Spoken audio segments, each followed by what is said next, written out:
This is A Line Around Your Thoughts, a podcast that centers on conversations with artists, writers, musicians, and creatives from around the Inland Northwest. I'm EJ Iannelli, and my guest in the Roquehart Media Studio today is Darya Pilram. So welcome, Darya. Thanks. And we were just talking about titles and how you have an absence of titles right now. Yeah. What titles have you had in the past? Oh, gosh. Anthropologist. Okay. Was probably my longest running title. And then I was heads of things. I was a diplomat. I was a head of counterterrorism programs at one point, coordinating every counterterrorism program in Somalia when I lived there. So I've been seen a lot. I've been seen a lot of different ways, but I would say I've always been at my core an anthropologist and a practitioner working out in the field. An artist is a new title, but it's always been there. I've never been called one and have never seen myself as one, but I've been doing it my whole life. And with this opening of a show, I had to stand there and have people come up to me and say, "Are you the artist?" And I would look around. My dad was there. He's an artist. And I would look at my dad. He's like, "You're the artist." So now at artist. What art does your dad make? Oh, he's all over the place. He grew up as an oil painter, so very classic oil. He won the national contest in the country of Iran when he was 17. So he's a bit of a prodigy.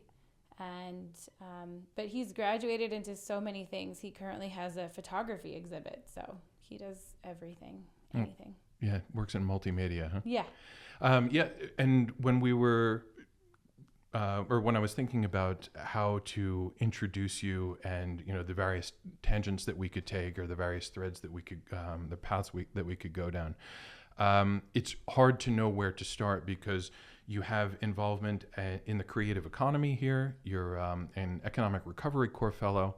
Mm-hmm. You're an artist. You have your show at Trackside. And then you're also working on, community engagement and with creative mornings. And so I had multiple options available to me to say, okay, where do we start?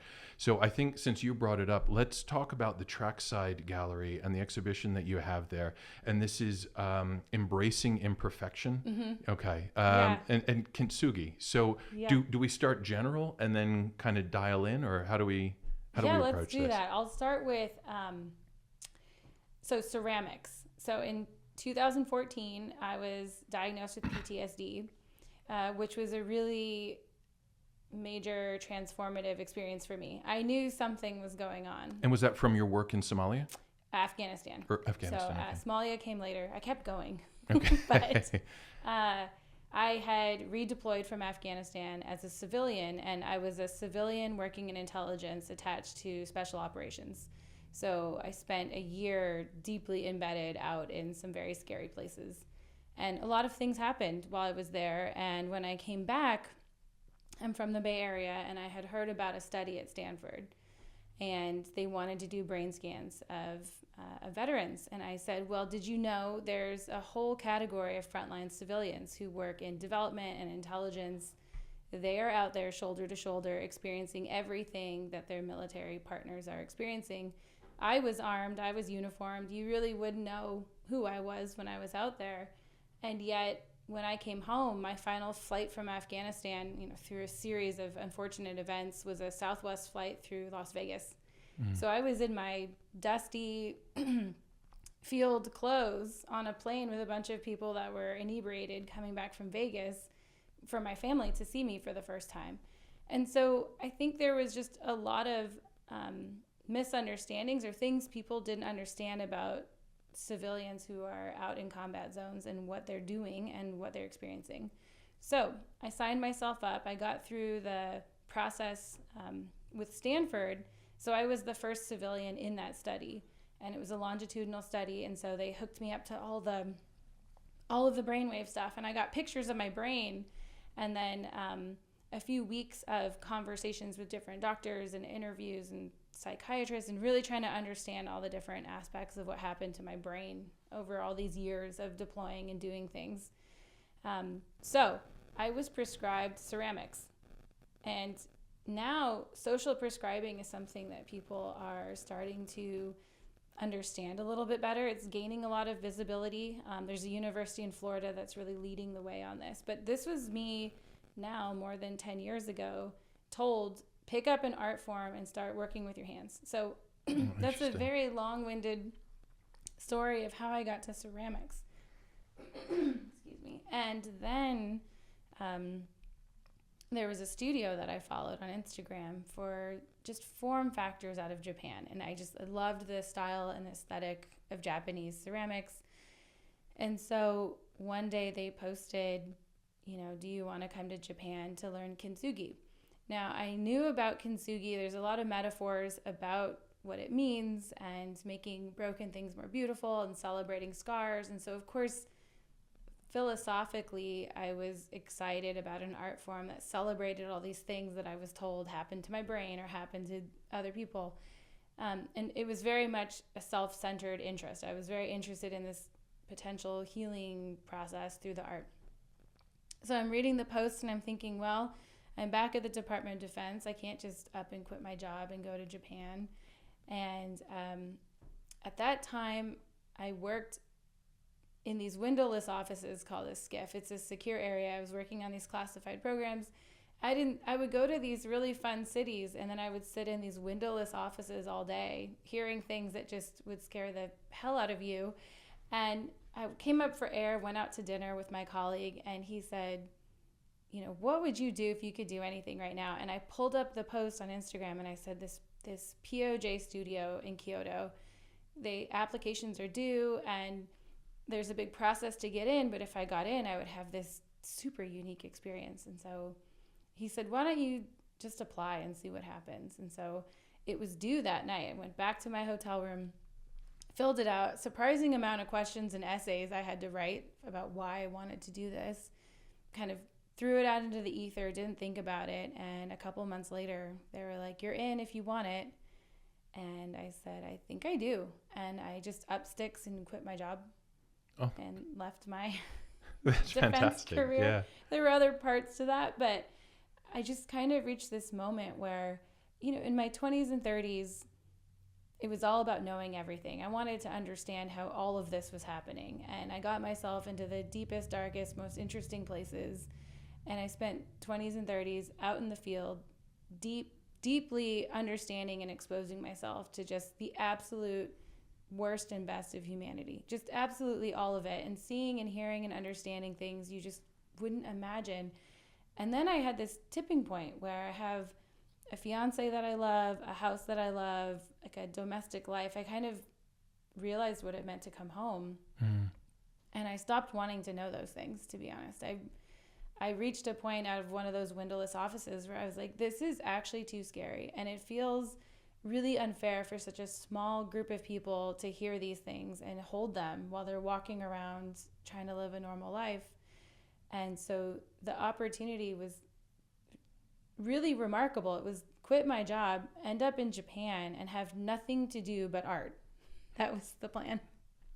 Yeah, it's an ideal. And let's talk about kintsugi for those who are unfamiliar with it, because this is the art, and it really is an art form of repairing things that are broken and making them whole, but not in a way that makes those ruptures invisible, but it actually demarcates those ruptures and really brings visibility to them. So talk about kintsugi, and then the process that's involved, and then some of maybe the metaphorical appeal that it had for you. Yeah, sure.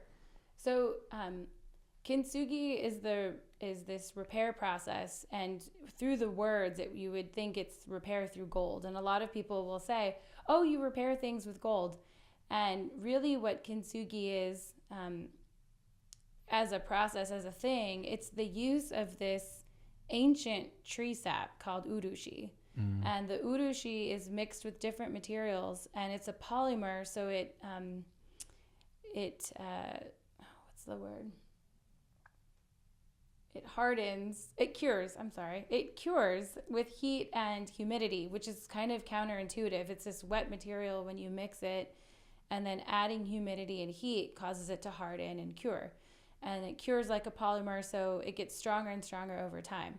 So things that are actually done the traditional way in kintsugi They actually get stronger for 100 years, which means when you fix something, you're fixing it not for you to appreciate, but maybe for your like grandchildren's generation.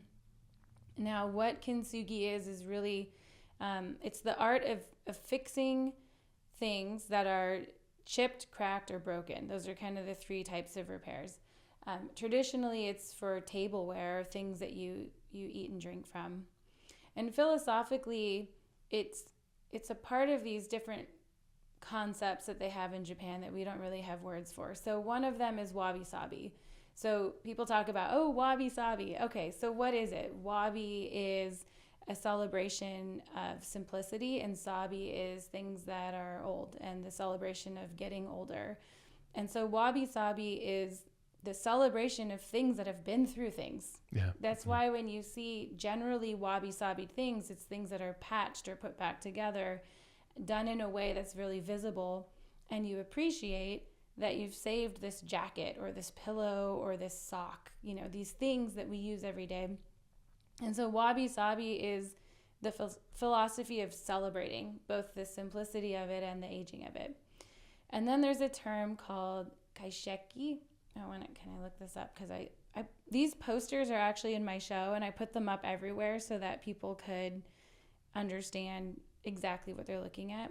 So kaisheki it's the landscape after you finish it. So this is the philosophy of once the gold is on, you can then see where all the chips and cracks and breaks were. Yeah. So imagine like you've broken this mug in half, and you're using the urushi tree sap to stick it back together, and then you grout in all the little fine lines, and then you finish it with layers of urushi, and you finish, if you want, with a silver or gold metallic on top. And so when that's done, you have this, it almost looks like a map or a landscape. Oh. And it also shows you where the person doing the repair has now become part of the vessel, because the materials to put this vessel together came from somewhere, and someone had to get that material. The vessel itself was put together by someone, probably a different person than where the material, think about where the clay comes from, and then the potter, and then you have this vessel.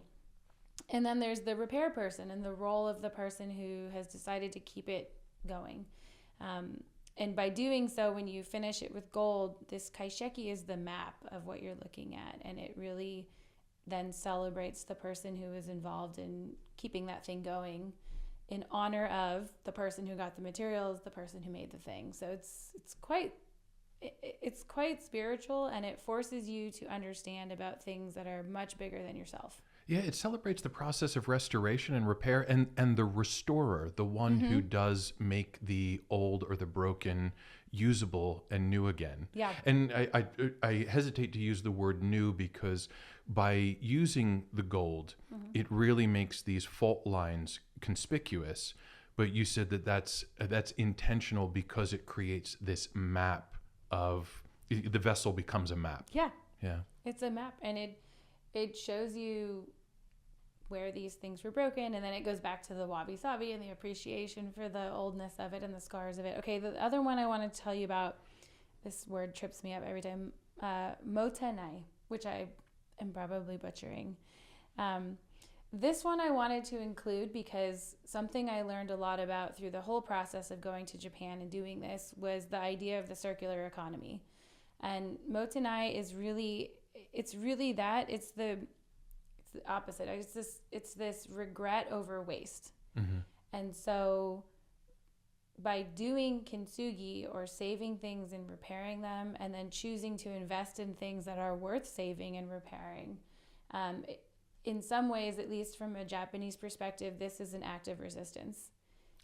The number I have on the poster up there is only 7.2% of materials are cycled back after use, when you think writ large. So you think of all of these things we consume, and so little of it gets kept. And so there's a lot of regret over that. So, and that's just part of our consumerism and the way that culturally we think about buying things, using them, throwing them away, and not really thinking about where those things came from. Again, you can think about the human or the environmental externalities. Like, the thing is produced by someone with materials, And often the cost of producing those things is borne by those people earlier in the chain, or the environment in the case of using materials that aren't great for the earth. And so the act of repair itself is an act of resistance, because it's doing our little part to keep these things in circulation, and then celebrating them for what they are and honoring the people and the materials that came before.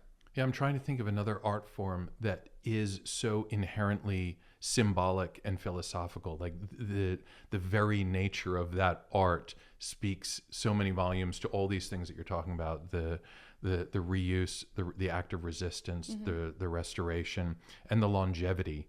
I also find it really appealing, because so often the act of repair, whatever has been repaired, ends up being a little more delicate. And so you have to be, its fragility means that it gets special treatment. But in hardening more as it ages, it does become almost more durable than the original object. Totally. Yeah. And the pieces in the show, they have a story too. Those pieces, most of them are 100 to 200 years old. And I found all of them and picked them all out myself while in my apprenticeship. I took the time to go to all of these antique families. They're more than dealers. These are like multi-generational families that keep things. They honor them. They know the story of them.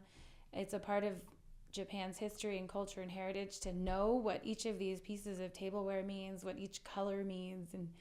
And so I built these relationships, and then as I was moving through the apprenticeship, I wanted more pieces to work on, and I had this vision of the future where I would have a studio to do this kind of work, and in the practice of doing it, be able to talk about it and kind of spread the good word of this form of resistance.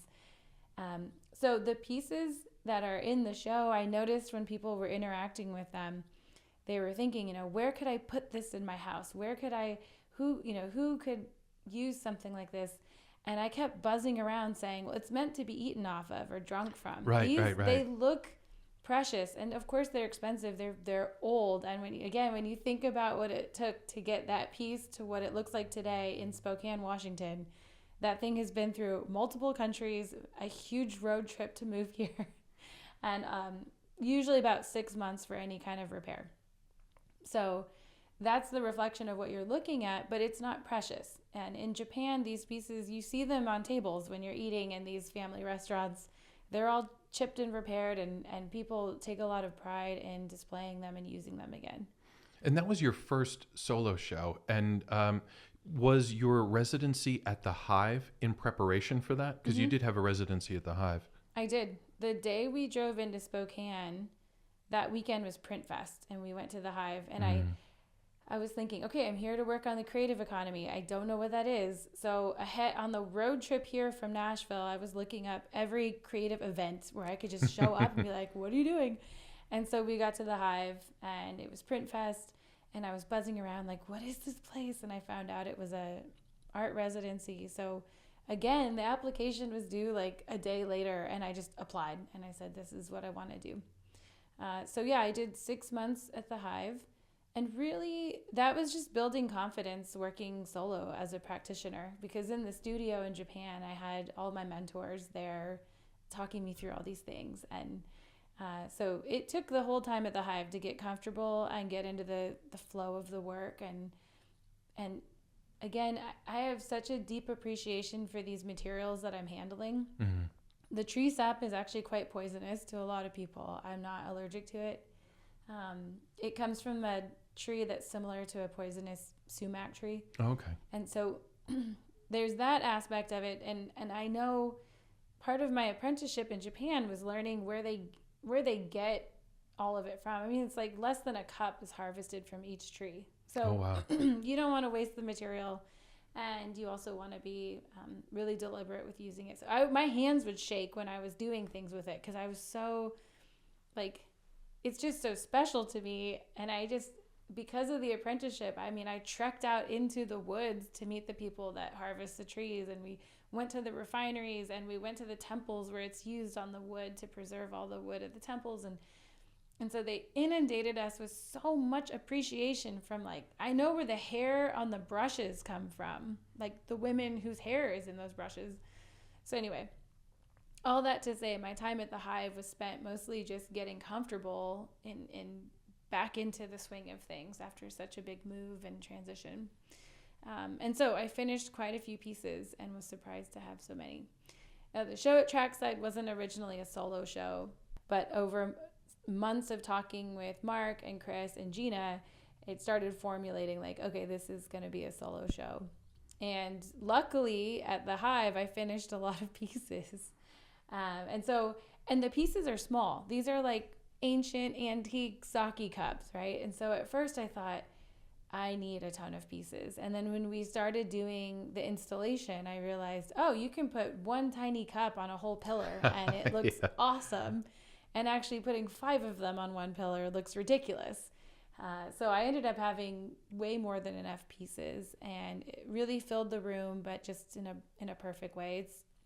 It's really cool to see it on display and to see these pieces. If you think about it, these families were holding on to these pieces for over 100 years, which means the person I bought them from is like the grandchild of the original person who found the piece, right? So, and they've kept them broken. And in Japan, they don't like to give you things that are broken. So it took a lot of time to build these relationships. I would get out of the studio, hop a train, go out to Osaka or Kobe and meet with these people and drink tea with them and sit down and really build a relationship of trust to say, yeah, I can be trusted with these pieces and I'm going to honor them and finish them traditionally and use that platform to tell everybody here about this art form and this way of doing things. And that exhibition runs until May 30th, is it? Yes. Okay. Yep. Okay. And there'll be a couple events coming up. We're kind of working on it, but I want to do an artist talk about the materials and the pieces of tableware. And maybe there'll be some sake involved. Oh, fantastic. An added bonus. So you have already made reference to this, your arrival in Spokane. Yeah. And so I think that's another path that we can go down because, there was a point when I was bumping into people and everybody was like, oh, you need to talk to Darya. You need to talk to Darya. And so you arrived in Spokane with kind of a mission. Yeah. And then you quickly embedded yourself in the community. And then pretty soon everyone was saying, yeah, talk to Darya. And that's how we first connected. So yeah, tell me about your arrival in Spokane as an Economic Recovery Corps fellow. Sure. So the Economic Recovery Corps Fellowship was a program part of the CARES Act. This is leftover recovery money from COVID. If you know anything about federal money, it's always use it or lose it. And it's not good for anybody to not use the full allocation that they were given. So when the CARES Act was coming up under the Economic Development Administration, the EDA, they said, okay, we have this $30 million, we have to spend it. And in the background, there was a whole organization of folks really thinking strategically about this. Seems like a once in a lifetime opportunity to really challenge and transform how we think about economic development. And we could have a chance to pilot and test all these different types of interventions all at once if we could pull in a cohort and kind of, more or less deploy them out into the field, spread them out everywhere, and then use them as guinea pigs to collect back on what's working in these communities. So what the process was for Economic Recovery Corps was over 500 cities and regions applied to the EDA and said we would benefit from some extra capacity. And define the EDA. Economic Development Administration. So it's on the chopping block right now, but it's a formal federal administration under the U.S. Department of Commerce. So under Commerce, EDA.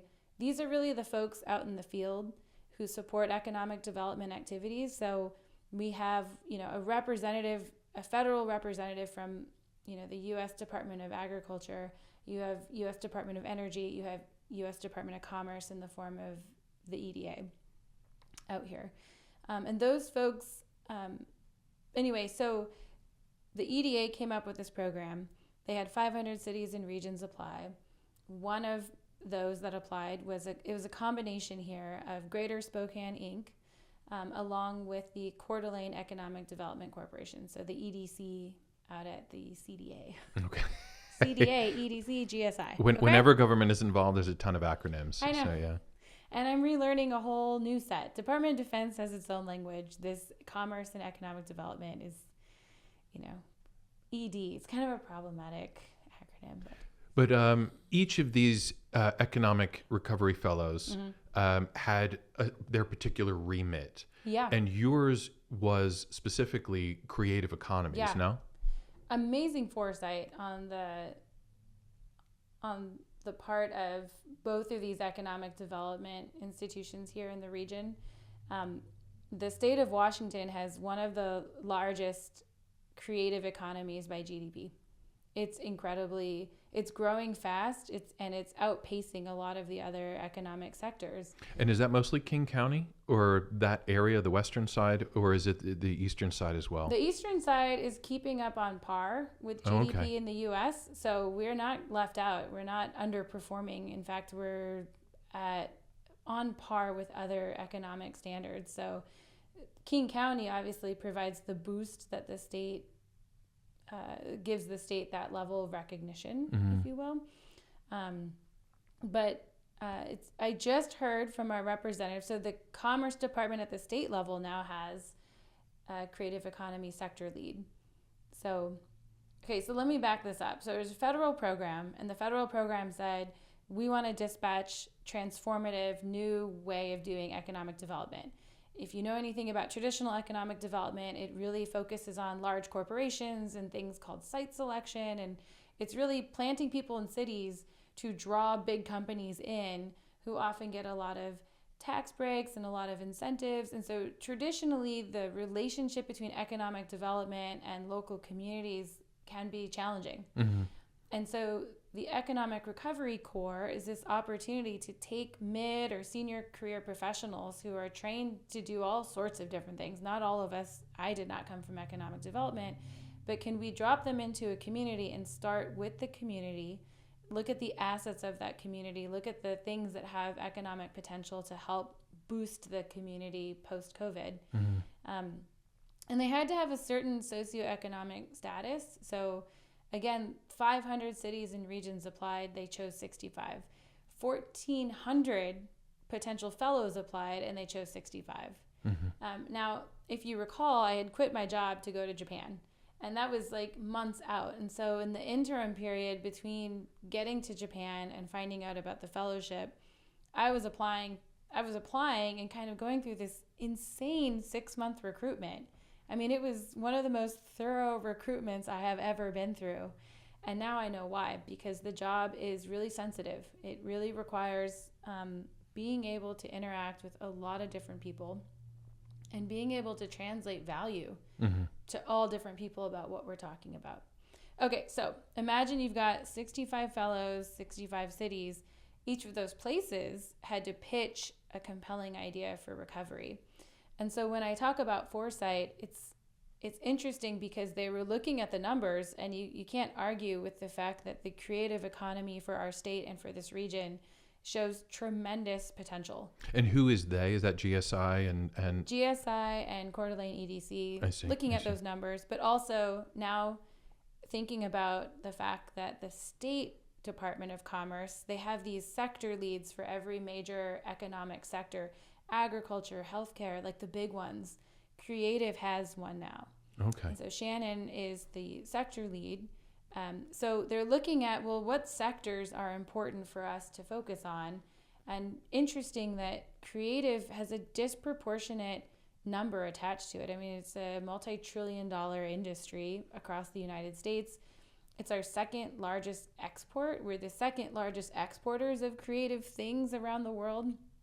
I have this whole slide deck of just really crazy numbers where you're like, how is this, looking at it just purely on numbers, like, why are we not investing everything we have in growing this? If these were the numbers associated with healthcare and agriculture and construction. Or AI. AI, we would be all in.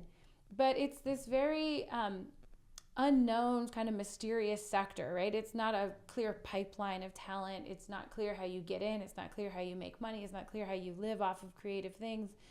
And so they said, that's what we want to do. We want to understand, what is this? Like, what are we looking at here? These numbers are astronomical, but what does it mean? And who are the people and what are the sectors that could work here? The second thing, and this is the bonus of the creative economy that you don't necessarily see with these other sectors, is we know that having creative people and people who think creatively living in your community makes it better. Yeah. We're all better if you live next door to a musician or an artist or you have one amongst your community. I mean, you work with neighborhood council. Think of like the wide variety of people you need to determine what would make your neighborhood really thrive. And that creative energy, they can solve problems differently. They see problems differently. They're resourceful. They can put things together. They think in 3D. I mean, there's just so many compelling reasons why it makes sense to invest in this sector. It's like economically very obvious if you look at the numbers, but then on the backside of that, it's like also we get this huge bonus that this investment isn't extractive.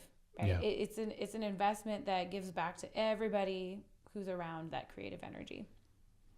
So that's what brought me here. Did I?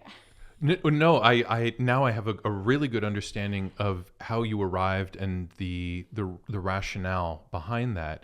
But you then came and set about implementing very specific projects, which were creative districts. And so you're involved in Hillyard, you're involved in Garland, and then additional places outside of Spokane. So what are you doing in each of those locations? Yeah.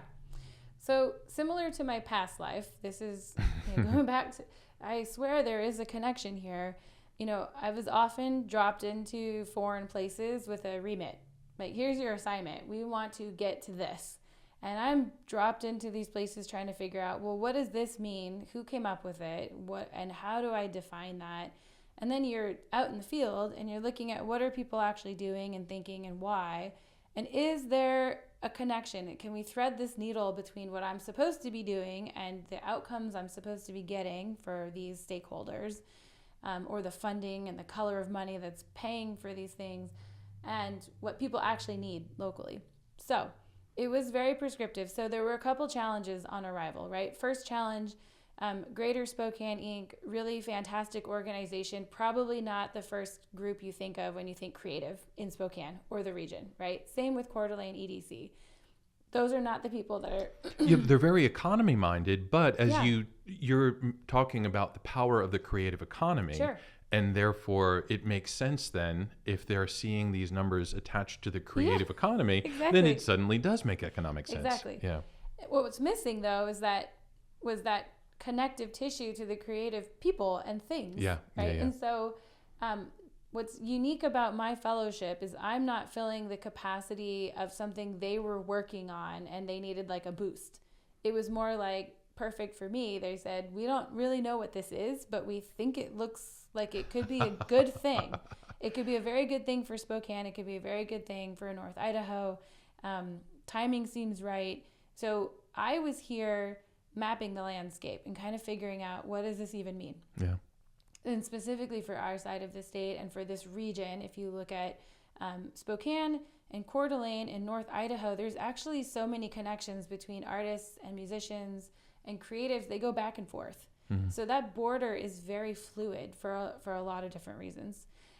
So when I talk about the creative economy, I'm not just speaking about Spokane. I'm talking about Spokane, our county, the rural communities around us, and this corridor along I-90 that connects us into North Idaho and all of those areas.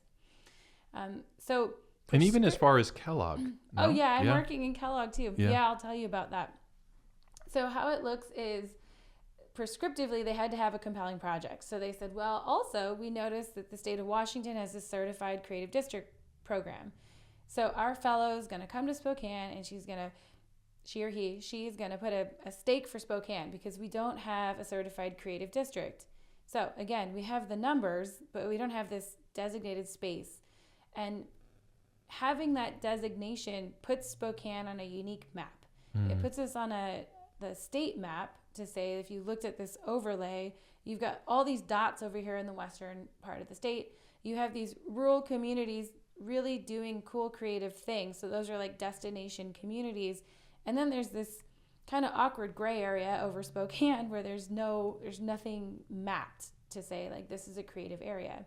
But the numbers would tell you, and our educational institutions and organizations and the number of performance spaces we have, I mean, it's just bonkers. Like, this is one of the most creative spaces in the region, and we have a lot of resources.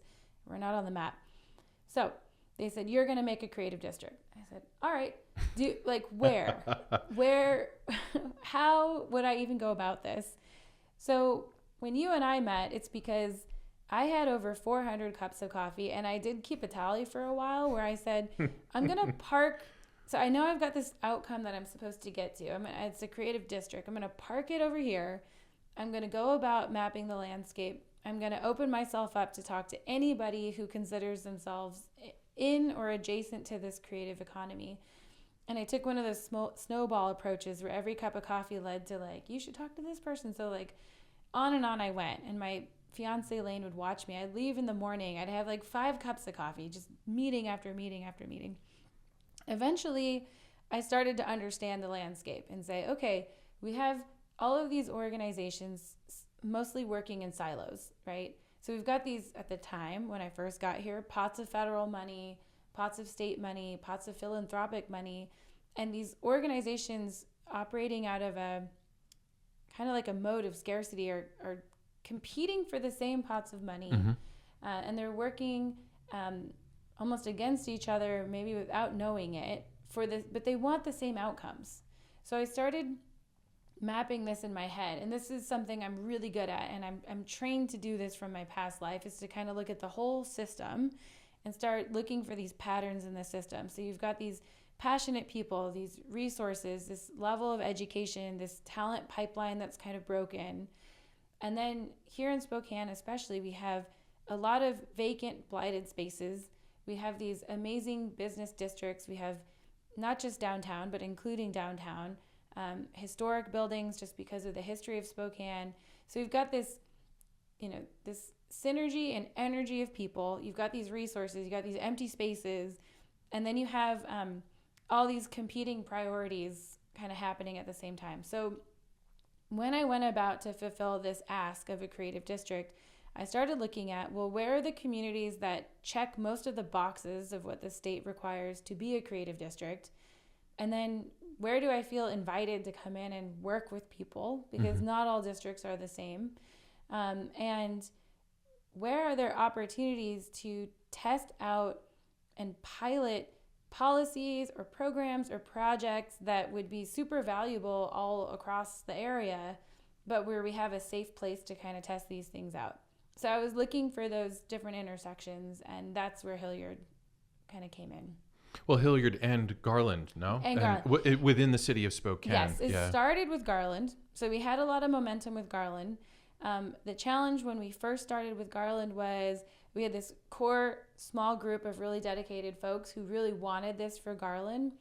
But as I started simultaneously working on things in Hillyard, I realized you got to get the whole community involved. This is not something that a few people apply to and you get the check mark and you're on the map. This is strategic planning. This is thinking about the future of that district and really engaging everybody who touches it, who wants to come, live, work, or play in that district. So Hillyard snowballed quickly, and we took a pause on Garland because I couldn't really manage 2 startups at the same time. So we went full steam ahead in Hillyard, where they had these, again, pockets of people that were all working towards these similar outcomes. They had a lot in common with the future that they saw for Hillyard, the challenges with their identity and culture and perceptions about Hillyard. And then you had these siloed factions. And I thought, well, a creative district is ambiguous enough where I'm not coming in to suggest doing something they've clearly already tried to do many times and it hasn't worked. And it has the added benefit of really creative, fun projects that people can't really be angry about. You can't really argue with things that are going to make the space look physically There's prettier. always someone, but one would think that Think. So I set about just listening. Again, we had multiple meetings where the first meeting was 4 people. These were kind of the elders of Hillyard, and I was like, okay, I got to impress this crew and see if I can, if it can be mysterious enough to bring the next crew. And we went from like 4 to 7 to 14 to 25 to 37. We capped out at 37. And Will over at Red Dragon was, it was a huge part of this was he said, I'll feed people. You bring them, I'll feed them. So we started having these like lunch meetings where we're all eating together and we're hanging out and we're just starting to socialize. Like, what do we want for Hillyard? And then I would say, well, I think I have a pathway to get us there. So you tell me what you want. Let's talk about what we're afraid of and what we're excited about. And then let's think about these pathways to get there. And so people started owning really fun projects. And I was so pleasantly surprised at people stepping up and saying, I want to do this. Important to this whole process was it started with an asset map. So we anchored ourselves not on what's missing in Hillyard, but what do we have? So like, what are we proud of? What are we excited about? What can we do? What talents do we have? What resources do we have? That's really reflective of this fellowship. It's not trying to say we don't have this and we need to have it, and then if we don't get it, we're not doing well. We actually have a lot. Hillyard has a lot of history and a lot of people that really care. And so it moved really fast, and it's moving fast. They have a new website, hillyardspokane.org. Third Thursdays is coming up on Juneteenth. It's going to be an awesome event. It's an art walk. We're filling all those businesses on Market Street. They're really coming out of the woodwork. The barbers, the tattoo shops, the restaurants, they all want an artist. My passionate area for Hillyard is working on vacant windows, vacant buildings, vacant blighted lots, and we're filling it all with art and music and really cool food. And the whole idea is to really celebrate what is in Hillyard and show people we have this. And now Garland is taking off. And what's really cool is it's not Garland versus Hillyard. It's Garland is coming to the Hillyard meetings. Hillyard folks are coming to the Garland meetings and they're saying, oh, here's our history and culture and things that we want to aspire. What does Garland want? Here's things that we've tried. Here's things you might want to do.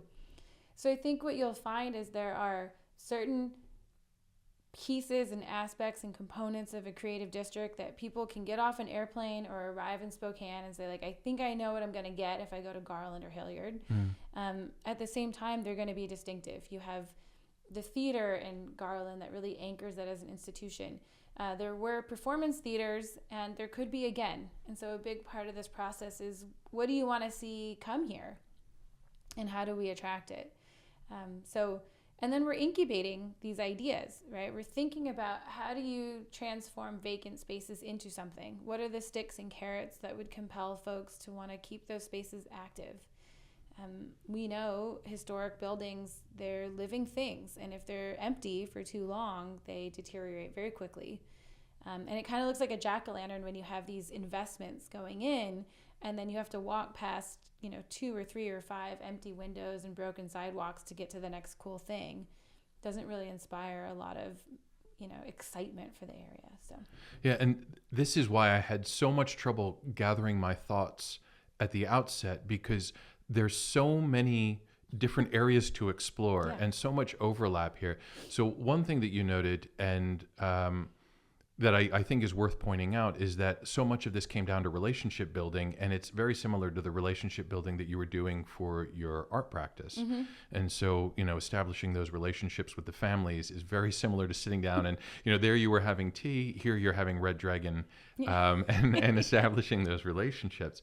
The other thing is that when we think creative district, and we think of the creators, the artists and the musicians and whatnot that are coming out, but also I've been really surprised in our conversations outside of here how much of your work touches on adaptive reuse. So it's looking at buildings and derelict buildings, abandoned buildings, and then saying, okay, we need to transform this, reclaim it and transform it. So you end up touching on this whole property development side that you wouldn't think would be necessarily part of your scope, but it very quickly does expand into that, because you have to look at these buildings and say, okay, these can be creative spaces. And that might have been one of the early ways that we touched base, is because I was working on an article that had to do with Jensen Bird and Right. adaptive reuse. And so talk to me about some of the adaptive reuse ideas and how different folks are approaching this. And I just also want to footnote the other thing that my brain wanted to explore was the advantage of identifying a creative district and saying this place is a creative district. Yeah. So if we could not lose sight of that, or maybe we want to address it first and then go into adaptive reuse. But I just wanted to make sure we touched on those two topics. Yeah. Okay, so first of all, I had never been to Spokane before we got in a moving truck and moved out here. So I didn't know a lot of what to expect. But coming here, it was very clear that this is a really special place. And it ticks a lot of boxes that people are looking for. And post-COVID, with the ability to work remotely for a lot of people, it just seemed to me, just driving in on day one, this is a place that if people really understood what we have out here, it would be very popular.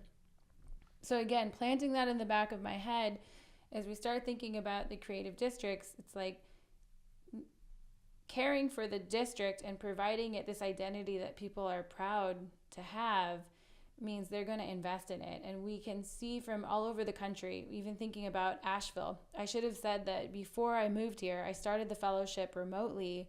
I spent 10 days in Asheville, North Carolina, talking with the artists who built that arts district, and the River Arts District, which we know, through the flooding and disasters, has suffered a lot in the last year.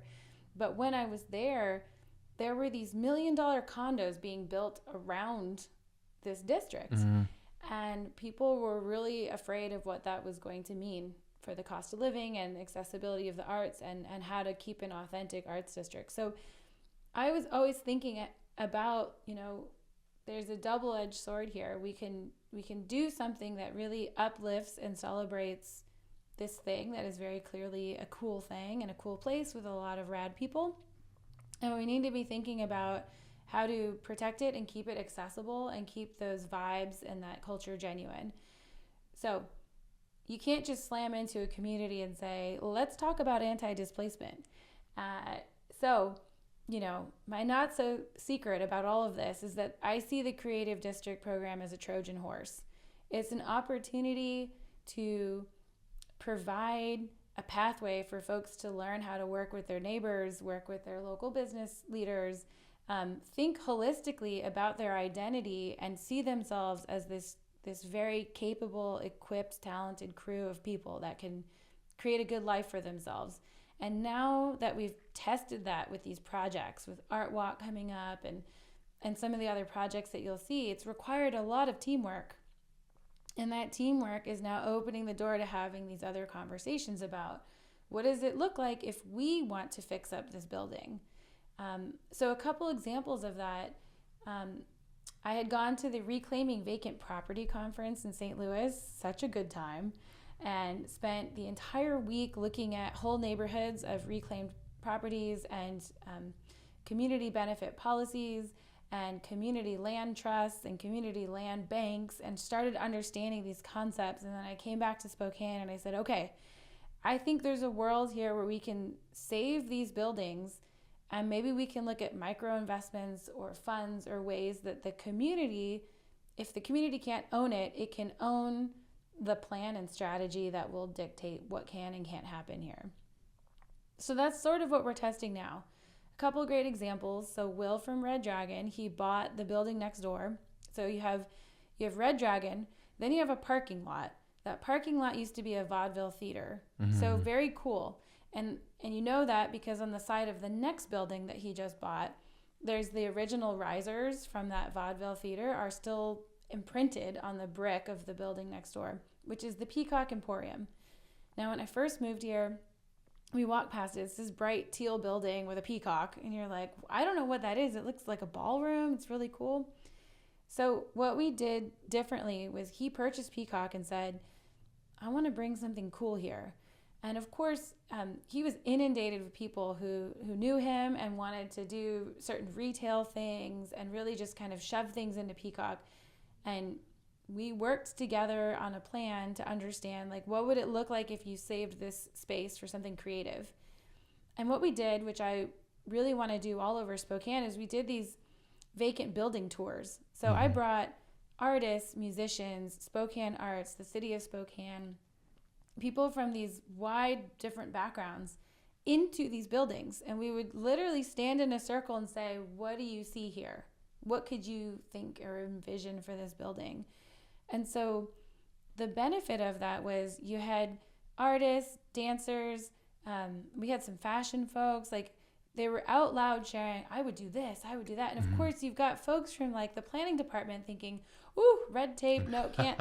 And then we would stand in a circle and say, well, what kind of red tape? Like, what is this, a 6-month issue? Is it a permanent thing? Is there a temporary option to avoid that red tape?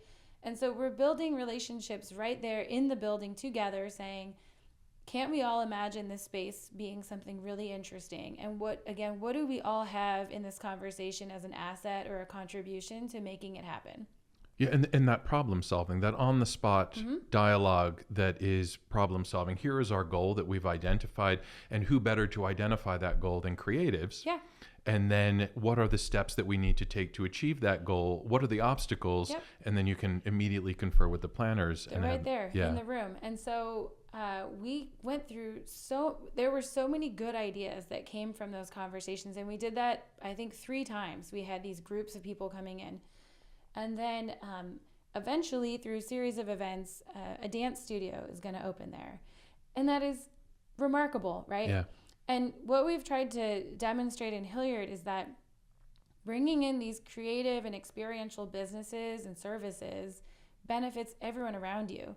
And what's unique about Hillyard is that you have building owners that own whole stretches of the block. It's like a monopoly board. When you look at the patchwork, it's like Will owns this block, Aaron owns that block, Eric owns this block. And so you can have these really cool conversations that say, yeah, I can take a dance studio and get, enough to cover the mortgage, maybe even just under, because I know that it's going to be activated morning to night, and those parents are going to want some food on the way home, so they're going to grab takeout at Red Dragon. And so I, as a building owner and business owner, I'm going to benefit from this. And what might be seen on paper as a loss leader is like, really, it's a benefit to everybody, because this is drawing tons of people of different ages that don't always spend time in Hillyard, right? So you've got children and adults, you have dance lessons, you have evening lessons, you have a lot of options for collaboration and events, and it's just going to fill people into that spot. If it was a shopping destination, you might get a few folks trickling in here or there, but with classes being scheduled, you can guarantee there's like 30 to 50 people rotating in, right? And that's giving people a reason to go for a little stroll and to see what else is going on in Hillyard. So these creative businesses are like little gems and anchors around. And so we're trying to negotiate with building owners, like, what would it look like to have a graduated rent on this building? How can we work with you to provide an offset? Because this person moving in here, or this group, or this thing is going to be the thing that attracts a whole new market of people. And those people will spend money in your other businesses, and they'll spend time here, and they'll appreciate and want to spend more time here. But all the way at the beginning, you had talked about this elusive concept of the creative economy and why a lot of folks were having difficulty wrapping their heads around it. It was a major driver, a major economic driver, but no one could quite understand it. And I think it's because it requires this very holistic view, and it requires you to be able to put these different pieces together, and you don't necessarily see a direct cause and effect. It might be manifold causes with manifold effects, and they don't always relate directly. So for example, your example of the dance studio, someone coming in and families coming in and then wanting to wander around while their kids are at a dance lesson, and then wanting to grab something to eat. And it's very hard to establish those direct connections, but then once you see all those moving parts within that picture, suddenly the power of the creative economy becomes clearer, but its complexity is also a little clearer as well. Totally. And that's back to your original question, the idea of a district. Because what we're doing is we're creating this holistic view of a district, like a living, breathing thing. And if you're looking at it from the top, you'd see like the cars and the people and the cool things and these waves of movement and activity happening around that district. And so when you're thinking about how do we make this not just a destination for visitors, but a place where everybody feels there's something for them to do and spend time there. And then, of course, you've got this idea of third spaces, right? Derailleur Coffee, the United Building, and everything that's going on in there. It's so brilliant, right? They've got a coffee shop that's activated from the first thing in the morning. I often go there with my laptop. Council member Cathcart is always in there, so I always take the time to say hi and figure out what he's up to. There's this really lovely older gentleman in a giant cowboy hat. He's wearing his little suspenders all the time. He sits there and kind of holds court. I think his grandchildren are running around. And so there's that crew, and then there's Bellwether Brewing in the middle. So you get folks starting, in the afternoon, and Hillyard, they're coming in, they're having a little pint, they're chit-chatting. So much community is happening in that space. Mm. And then you go over to Crazy Train, and Miranda is making, homemade buns, homemade burgers. The food quality is amazing, and it's kind of hidden in plain sight. Yeah, and the culinary is often something that gets neglected as part of the creative economy, but the culinary is a major draw. Big time. Yeah. And we can talk about that because Hillyard's got major plans to be a culinary destination and anchor. Mm-hmm. That's part of the idea of the creative district's strategic pillars, if you will. And then upstairs in the United Building, you've got Bear Totem, which is this really, really cool, innovative gaming. I would call it a bar, but it's like a game bar. Like gaming is at the center of it, and not just any gaming. These table games like Dungeons and Dragon and Magic. So when you go in there, and I've sat through some of these games, is people telling stories with other people, and there's this cool AI program that Mark showed me down at the library, and it's like you can see pings off of cell phones of when people are coming and going from an area. And once a week, when Bear Totem's having a game night, folks are coming from Idaho to get to Bear Totem. They're coming from all over the region, and they're coalescing in the middle of Hillyard to go upstairs and play Magic with each other. And then next door, his wife has this awesome vintage, upcycled green toy store. And she's created space for kids to play. There's a whole costuming area. It's just that what's happening in that one building is so cool, and it's activated from the absolute start of the morning till the deep end of the evening and everything in between. And I'm assuming that by designating something as a creative district, it allows us conceptually to draw a line around that and then say, okay, then this area is associated with creativity, with a certain amount of vibrancy, different options for things. And does it also allow you to maybe leverage certain funds by designating it as a creative district, then that you are able to apply for state level funding, for example? So the state kicks in some startup cash and capital. So there's a little bit of support to get staff or support to write grants to go after bigger things. There's a capital improvement fund at the state level, and the newest creative districts get the first shot at that $200,000 pot to make improvements to their buildings and spaces. Yes, as a designated creative district, you have access to other sources of funding and grants. You get technical assistance and capacity from the state to help write those grants, to help get letters of support from the state. So you join a community of other creative districts, plus you get these support structures built in with being a part of that. In early June, I'm taking folks from Garland and Hillyard to the annual meeting of all the creative districts, and I attended last year, and they're all getting together, sharing stories of what's working for them and how they're doing it. Now, I want to go back to culinary and also thinking about the other benefits of a district. So one benefit you can think about is what kinds of incentives do we want to test in policies? So, hey, if you have your building available for a creative enterprise or a creative business, you might get X amount of refund or some sort of tax break or some sort of incentive to move your creative business into this district. This is Economic Development 101, is thinking about carrots and sticks to attract these different things that you know are going to have benefit and then vitality benefits for your community. So that's what I meant by an incubator. We're thinking about what policies have other cities tried to attract the kind of businesses and experiences that make for a vibrant business district and community. So that's one thing that we will be able to test better. The other thing that has come out of this whole process is we realized that there's still small businesses that need access to resources and help. There are still streets that need to be cleaned up and light bulbs that need to be changed, and for folks to monitor when things are getting empty or vacant, right? And we realize that there are these flagship amazing events. I mean, there's an annual parade that's the oldest parade in Spokane. It's over 100 years old, which means it's older than when Hillyard was part of Spokane. These things are all being run by volunteers, and you know this because you're part of this neighborhood district and this business district, and people are burning out. So we've used all of this cooperation and goodness coming through this creative district planning to form something that's going to be called the Hillyard Alliance. And now that is going to be a 501c3 nonprofit, and it's going to be a hub structure. So it's a structure with some level of governance, the ability to fundraise, and then it's going to support the activities of the creative district, which is a 5-year commitment at the state. So they have 5 years of planning really cool stuff, attracting really cool stuff. It's going to have a business association component. So really thinking about how do you connect small businesses to the things that they need hyper locally in their own district. We talked about this before. You know, if I'm facing some challenges, how can I raise a flag and say, like, I need help before I have to shutter my business? This is going to provide a structure where it's like you can come to this hub and they're going to dispatch you out to resources at GSI or at Simba or at a bank or at a credit union.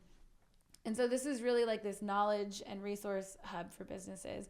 And then there's going to be a dedicated part of this hub for those flagship legacy events that we want to keep going, but that just cannot go solely based on the love of volunteers. And it's very easy to focus on Spokane because it is so proximate. Here we are kind of in the heart of it. Yeah. But I also want to give some brief attention to what you're doing in Kellogg and Coeur d'Alene. Yeah. Because it's encouraging to hear something happening in, slightly more, particularly the more rural areas. Yeah. So in Kellogg, that's a very interesting story. So uptown Kellogg, it's bisected by the freeway. We've seen this in a lot of cities where freeways came in and they just ripped right through the middle of a community. And so you have uptown Kellogg and downtown Kellogg. Now, at the height of mining out there in Kellogg, this was a company town. It had a very vibrant art scene. There was a vaudeville theater there, a movie theater, lots of gathering spaces, a lot of opportunities. And when the mine shut down, went with it a lot of the population, the demand, and the ownership over those things. The other thing you see in Kellogg, and you can see this all across the country, is where outside developers are buying up historic vacant buildings, and they're basically leveraging them as tax write-offs. Now, it's wild to me because, again, looking at the numbers, it's very expensive to keep hold of a building anywhere. But when you look at the patchwork of ownership in uptown Kellogg, you can see that there are owners from states who we've called some of them, have never even stepped foot in Idaho or Kellogg. And so in that sense, you have a situation where you almost have these predatory owners or developers that are holding these spaces that are at the center of town. And so we're looking at Kellogg, it's like there's nowhere for kids to hang out. And not just kids, like high school kids looking to transition. There's nowhere for them to go. There's a cafe that's open seasonally down by the pool, but there's no third spaces, all that. So we were kind of racking our brains and saying, well, politically, there's a lot of opinions out in North Idaho and rural Idaho. So there's a lot of issues that are hard to bring everybody together around. The one thing that everyone agrees on is the youth. You have got to provide a vision for the future and an opportunity for kids and youth and mentors to find each other and spend time together. And so we said, okay, so we've got, in this political landscape and the current economic landscape, it's like we got to focus on the youth. And then we have options for outdoor activities and then indoor activities because the seasonality, it's very cold and very hot out there in the mountains. And then we said, okay, and we started looking at all these vacant buildings in uptown and said, well, we can't figure out who owns these. We don't even know where to start. And then there was this one building owner, and he had come forth a while ago, and again, it was kind of packed away, and we said, what about Brandon? And so we contacted him, and he said, I'm willing to do anything. I own my own, he's a contractor, he has a construction company in Coeur d'Alene, and he said, I want to do something really cool in Hillyard, in Kellogg. My wife is from the area. I bought this building to honor her. So we also got outreach from the University of Idaho Architecture and Design School, and this group of architecture students saying, well, we want to work on a community design project. So their professor, they all caravanned out to Kellogg from Moscow. So we had these like really ambitious students who had this really great design eye. We had this builder, construction owner of a building who's like, let's do anything. And then we had the head of city planning for Kellogg, and then the head of economic development for the region. So again, really great partnership, a lot of unlikely characters sitting down at a picnic table together and saying, how do we want to do this? And Kellogg and the whole Silver Valley is one of the largest Superfund sites in one of the first Superfund sites in the United States. So the environmental degradation from all of that mining and the tailings and all of the chemical stuff and metals and means that there's this not so obscure, but if you're not from a Superfund area, pretty obscure like fund of federal money that allows you to assess the building for what it's ever been used for, identify if there's any sort of toxicity associated with it, which there absolutely is on anything in the Silver Valley. You can find something. And then you can leverage this federal funds to start creating your development plan. So now we have all the secret sauce. We have design, we have kids, we have a building owner, we have this potential source of funding, we have all the political capital that we need to kind of go for it.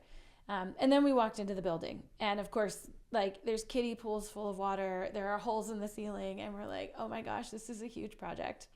So there were a couple points of inspiration that are really cool, and it's just a lot of synergy. First of all, the Hive, right? So looking at the model of the Spokane Library and thinking about a library leveraging its space to create third spaces that the community can check out and use like a book. Yeah. So we said, okay, we want third space for the community. And the library in Kellogg had been moving around a lot and was looking for a permanent home. If you're building a community benefit space like a library, again, there are state and federal funds that can support. There are special grants specifically allocated. May they continue to be there, but up until recently. So we were like, okay, if we work with the city, we bring the library here, but the library also creates space because it's an old dance hall. So it's a big space. So we could have community rooms, performance spaces. I mean, really think about a combination of the Hive and the downtown Spokane Library. Okay, so that checks the box of like library, community space, and we have this model of the Hive, and Eva Silverstone has been awesome about how that worked, like how it actually works. Okay, then we're like, okay, but what about the youth? Well, another Park It story, I had spent time out at the Hutton settlement when I first moved here. That's the orphanage. It's its own community out there. It's this amazing place where the kids live in houses with house parents, and they grow up there. So they go all the way through high school, and those that graduate high school get a scholarship, full ride scholarship to college. And what's really cool about Hutton is it's like this, all the kids go to public school, but then they come home in the afternoons, and then they've got all these activities. I mean, it's kind of like summer camp. And their program director, he graduated from Gonzaga, and he's been there ever since. So he's been there for a long time. And every time the kids want to do something, he's like, all right, let's figure it out. And so they wanted to turn an old, I mean, there's kind of a backstory of how this one kid was discovered to be quite entrepreneurial, which I won't mention here, but he was really good at making money doing things.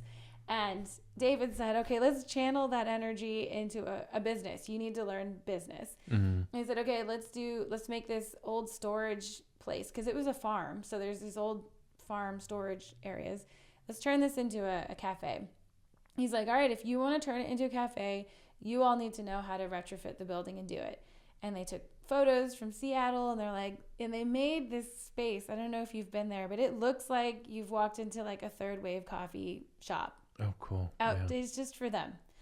And then he said, well, if you want to sell coffee, you better learn how to do it, and you better do it the best. You better get the best of everything, and I'll help you find grants and scholarships. Well, It's escaping me right now, but one of the world's, it starts with a D, the world's best coffee roasting machines in the whole world comes out of Sandpoint. And I think the gentleman lives in Ponder right now, right? So they're like, oh, the best coffee roasters here. And that guy said, I'll come live with you at Hutton. And he lived at the settlement for 2 months, and he taught them how to roast the beans and how to get the beans from all over the world.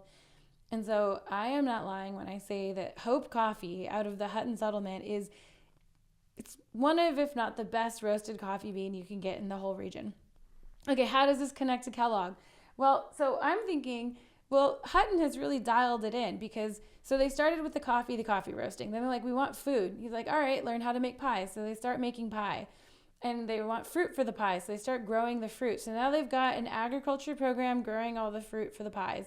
And if you're baking a pie, you might as well bake a pizza. So then they built this whole pizza operation, and they're growing the tomatoes there, right? And so then he's got like the garden kids and the coffee kids.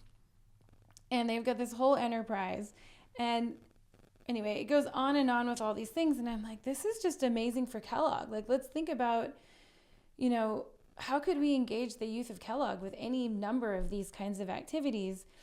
And then I'm on the phone with David, and he said, well, you know what? Mr. and Mrs. Hutton met in Kellogg because May Hutton had a coffee shop in Uptown Kellogg. Oh, no kidding. I was like, shut up. I'm like, we're doing it. We're doing May's Cafe. So again, we bring all these characters out from Kellogg to the Hutton settlement. We do a full tour with the kids. We drink the coffee. We eat the pie. We all agree this is the greatest thing ever. And so, yes, it is a building, and we are adapting that building for another use. And we're doing it in a way that honors these relationships and is going to unlock so much more because we have access to this building as the thing that's going to anchor the funding and the ideas. It was actually written into the endowment for the Hutton settlement that they remain connected to Kellogg. And we hadn't all really thought about this, but it really opens up this opportunity to fulfill the legacy of the Huttons and the Hutton settlement by actually connecting up these youth to work with each other. So my dream is that, Hope Coffee 2.0 opens up in Kellogg, and those kids mentor each other and really work on this as an enterprise. Yeah, and so much of what you're doing comes down to convening people, getting folks out of their silos, getting folks to just kind of cast aside the blinkers. I think that we all develop because, we can't be everywhere. We can't be involved with everything. And so you end up kind of creating these peer groups and friend groups and falling into those. And so then by getting these folks to associate and then kind of ideate with one another, really cool things can happen. And then you're taking that almost beyond the creative district model and then applying that to creative mornings. Yeah. And so that's another new initiative that you're hoping to just bring artists and other creative folks together.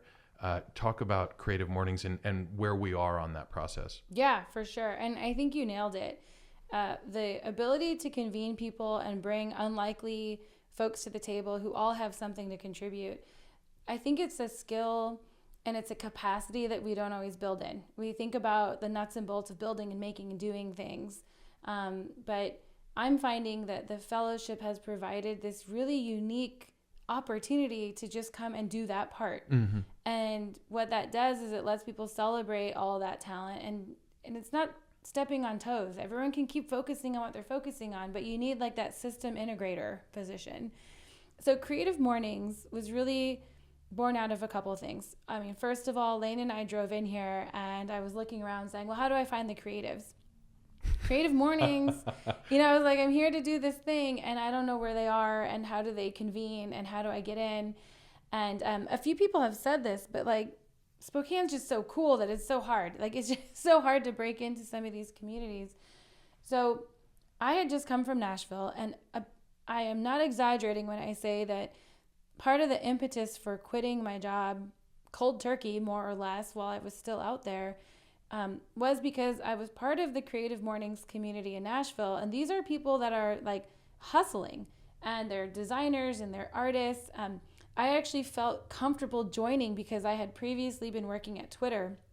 My position was a very unique position, but I reported to the design team. So I kind of I was like, I'm on the design team at Twitter, but I don't do design. But I was hunting terrorists on Twitter. That's what I was doing. But I was under the design team. And so I used that as kind of my cover to get into creative mornings. And then I realized, oh, creatives are just like you and me. Like they gather. And okay, so what it is what it was for me in Nashville was you just show up somewhere once a month and there's free coffee, there's free breakfast, and you're guaranteed there's just a collective of cool people because they have in some way identified creatively. And that's all it is. And it's in over 60 countries and over 270 cities. And it's something that happens it's almost the same time every month. There's a theme all over the world. So you could imagine these little pockets of gatherings are happening all over the world around the same theme. And that energy is just going. It's headquartered out of New York. I've attended in San Francisco. I've attended in Austin. I've attended in Nashville. I've attended in the Netherlands when I was in Amsterdam. So Creative Mornings for Spokane is really a way to have this internationally recognized thing that is happening here. That when people come from out of town and they're looking for how to get in touch with the creatives, it's another network for doing that. And what makes it distinctive from some of our other arts organizations is it's not just the artists. These are the commercial media houses. These are the folks that have designer jobs, but maybe they're at the bank or in a tech company, or they're trying to do a startup. And so people like me who are doing creative, artistic things, but may not put themselves on a roster as being an artist or an artist for hire in that way, but they're all doing things creatively and they want to meet each other. They want to you can collaborate, you can help each other learn new software and new approaches to things. And so the real beauty of Creative Mornings is that it provides that gathering space, and all you have to do as an individual is show up and participate. And the participation can be, in the networking part of the coffee, the listening and absorbing part of the talk, or the networking at the end. Now, how did it come to be? Adobe came to town and they tried to find creatives just like I did. And they had a hard time just saying, like, we want to throw this all expenses paid crazy penthouse party to celebrate the release of this new software. And they're still doing it. They're going all over the world. And the fact that someone was like, we should go to Spokane was really awesome. I saw it advertised on Facebook, which, by the way, I moved back to Spokane. I haven't used Facebook in a decade. I had to open Facebook because that was how everyone was finding stuff. So I don't know. People say, I've heard that Spokane's so far behind, it's ahead again. So do with that what you will. So you get this like Facebook ad that's like free party from Adobe. And I was like, this can't be real, but okay. And Chris Bovey, he had been invited to be the keynote speaker at this event. And they said, well, Chris, invite some artists to dinner. So he's like, okay. So he invited Tiffany Patterson and Rose Honey and me. And so we show up at Inland Pacific Kitchen, and it's just like they ordered everything on the menu, which was like spectacular. And we're sitting there, and this woman, Megan, was like, hey, I'm so glad to meet you all. I mean, I didn't know how to find the creatives, and I've been traveling all over the world doing this, and I've had no trouble dropping into any of these cities around the world. But here, I couldn't find people.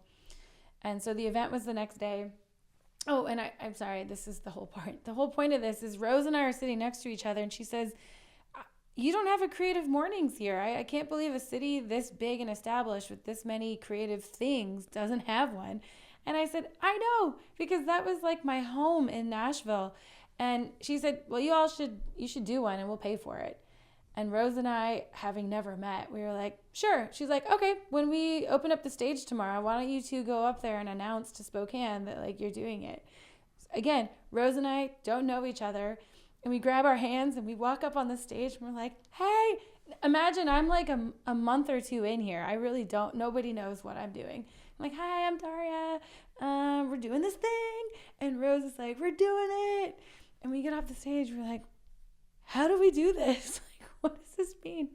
And so Rose is awesome. She's a local artist and she teaches in Spokane Valley. She's an art teacher. She's just so killer. And so we had to apply. And we had to come up with a whole video about Spokane.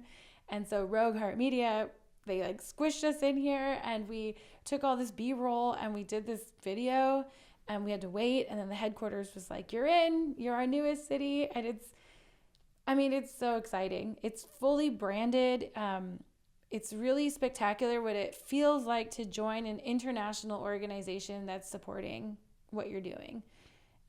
Yeah, and I saw a post go up on Instagram. So Yeah. does that mean there's one that's in the very near future? Yes.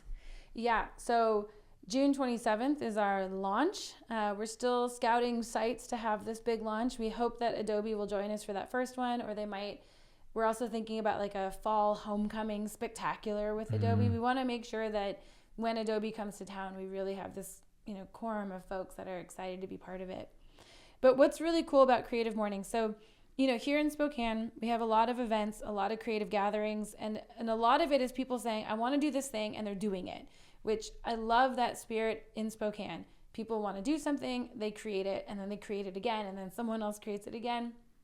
The opportunity here with Creative Mornings is we get to benefit from the knowledge and talent of people all over the world putting on these kinds of events, connecting with each other. So for example, we woke up extra early, 7 a.m. last week, and it was just a convening of, we're called hosts. So the folks that are the organizers in each city. And they broke us into small groups, and I was thinking, like, how do we get sponsors? How do we even get ready for this event? And I was put in a room with someone from Argentina, someone from Germany, and 2 folks from Canada, and then this awesome lady in Chicago. And all of them are like longtime veterans of Creative Mornings. And they're like, oh my gosh, your first one. I was like, not just reviving it. This is the first ever in Spokane. And they just dumped knowledge on me. And then I came back to my email and had like, here's a startup guide. Here's a branding guide. I don't even know what this stuff is. Rose is handling all of that. But it's like, we were brought in like this warm circle, like this big hug. And I want Spokane to feel what it feels like to plug into something like this and to benefit from having the mentorship and the ideas from this huge global brain trust. And to say like, yes, if you want to do that, you should and you can do it. And someone else has probably done it. Let's look for resources and create some synergies here. Because this means that now, if folks from any Creative Morning city all across the world find themselves passing anywhere near Spokane, they're going to see our pin on that map. And they're going to probably have a reason to detour through Spokane. And the same goes for thinking about live events and music and musical acts. I mean, the ability to hyperlink this network and show people that this is a place where creative things are happening, and to bring them in here to have a little slice of it, and then get them out to Hillyard and get them out to Garland. It's all connected. Yeah, it's super exciting. I'm going to wrap up there because, I think we've covered some really solid aspects. So we've got your show that runs until May 30th. We've got the Hillyard. What is the next event that's going on there? That remind me of June? Third Thursdays, so Juneteenth in Hillyard. And Hillyard's official designation is coming in August, so you can expect a big blowout in August too. But Juneteenth in Hillyard. And then Creative Mornings, June 27th. Wow. Yeah. Can I plug one more thing? You can plug one more thing. Okay, here's the last thing I'm working on, because this one's more strategic. Workforce development and talent pipelines. So the last thing I want to leave you with is, how do we build? So we know that the creative goodness is here. We know that creative things are happening and we're getting ourselves on these maps. How do we sustain and grow that goodness, right? And that's really strategic. And so I just want to plug that the other effort that I'm planting a lot of seeds around is, how do we capture where our creative talent is? What can people do? What do they want to do? What kind of infrastructure do we have for inspiring young kids and teenagers into these pipelines to say that your creative interests have somewhere to go, and you can stay here and have a good life as a creative. So I want to plug that, because that is very different than these physical spaces that we're talking about, but it is a critical component to breathing life into this economy. So you thought that we were going to close on that, but there's actually one more component, and that is the lightning round. Oh, wow, gosh. So these are questions that are a little more abstract and deviate from our core conversation. All right. So the first one is sometimes this is an either or. I'm actually going to give you 4 choices: soda, smoothie, cocktail, or beer. Sodas. It's got to be it's going to be I hate to say smoothie because I don't really drink them. Okay. But once we sailed past 40, alcohol hit differently, man. And I can't say I would have to, I can't. So it's going to be smoothie. And soda, I just never, ever grew up with it. So. Oh, okay. Yeah. My answer would most likely have been soda. So, yeah. Which soda? Probably a cola, generic cola. But, yeah, right. I'm interested to hear the smoothie angle. So we've talked a lot about your arrival in Spokane and some of the circumstances surrounding that.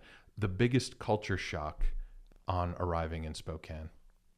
It was snowing in April. And you were not accustomed to that?